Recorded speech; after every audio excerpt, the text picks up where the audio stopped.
ఈ వీడియోని జాగ్రత్తగా చూడండి. ఈ వీడియో మీ ప్రాణాలు కాపాడుతుంది.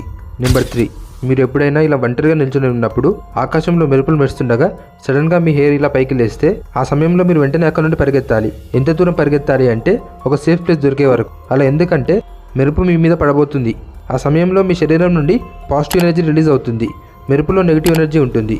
గుర్తుంచుకోండి, సడన్గా మీ హెయిర్ ఇలా పైకి లేస్తే వెంటనే ఏదైనా సేఫ్ ప్లేస్కి పరిగెత్తండి. నెంబర్ 2, మీరు ఎప్పుడైనా లిఫ్ట్లో నిల్చొని ఉన్నప్పుడు లిఫ్ట్ కేబుల్ డ్యామేజ్ అయ్యి సడన్గా లిఫ్ట్ కింద పడిపోతే అలాంటి సమయంలో మీరు మీ ప్రాణాలు ఎలా కాపాడుకుంటారు? గుర్తుంచుకోండి, మీరు లిఫ్ట్లో ఎగరడం దూకడం లాంటివి కానీ లేక నార్మల్గా నిల్చోవడం కానీ చేయకూడదు.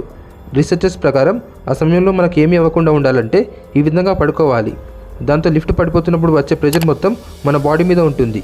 ఇలా మీ ప్రాణాలకు ఏమీ కాదు. నెంబర్ 1, మీరు ఎప్పుడైనా సముద్ర తీరంలో ఉండగా సముద్రంలో ఇలా స్క్వేర్ షేప్లో అలలు కనిపిస్తే వెంటనే మీరు అక్కడ నుండి దూరంగా పరిగెత్తండి. అలా ఎందుకంటే అక్కడ సునామీ లేదా చాలా పెద్ద తుఫాన్ వచ్చే ఛాన్స్ ఉంది.